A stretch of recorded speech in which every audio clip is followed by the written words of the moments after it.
Assalamualaikum warahmatullahi wabarakatuh. Halo sahabat surga, semoga kita senantiasa diberi kesehatan baik lahir maupun batin. Sunan Kalijaga yang juga dikenal sebagai Raden Mas Said adalah putra Adipati Tuban, seorang pengusaha di Jawa Timur.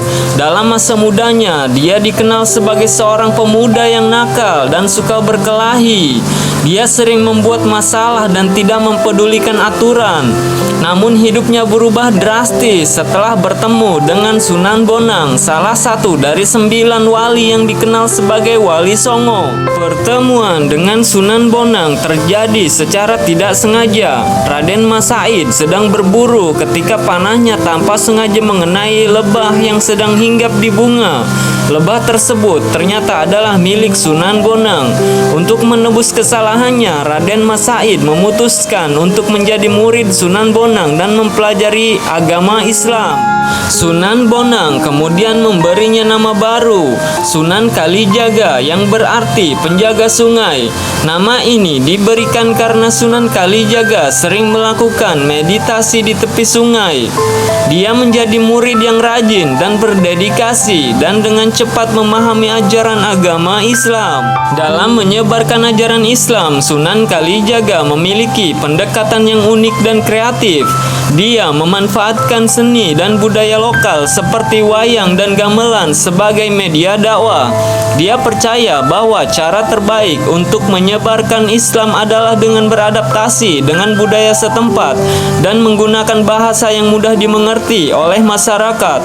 Pendekatan ini berhasil dan banyak orang Jawa yang akhirnya memeluk agama Islam. Salah satu kisah yang paling terkenal tentang Sunan Kalijaga adalah ketika dia ditantang oleh Sunan Bonang untuk membangun sebuah masjid dalam waktu 1 malam.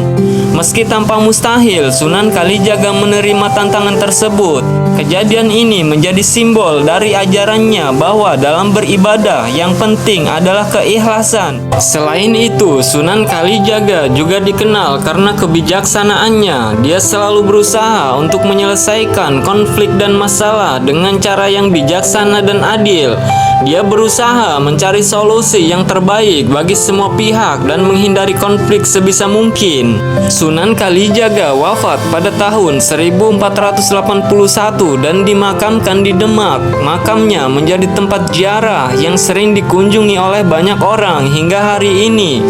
Meski sudah berlalu ratusan tahun, tapi ajarannya tetap menjadikan kita sebagai umat Islam, menjadikan beliau sebagai panutan kita. Sahabat surga, mungkin cukup itu tadi penjelasan dan sejarah singkat dari Sunan Kalijaga. Kurang dan lebihnya saya mohon maaf. Saya akhiri dengan wassalamualaikum warahmatullahi wabarakatuh.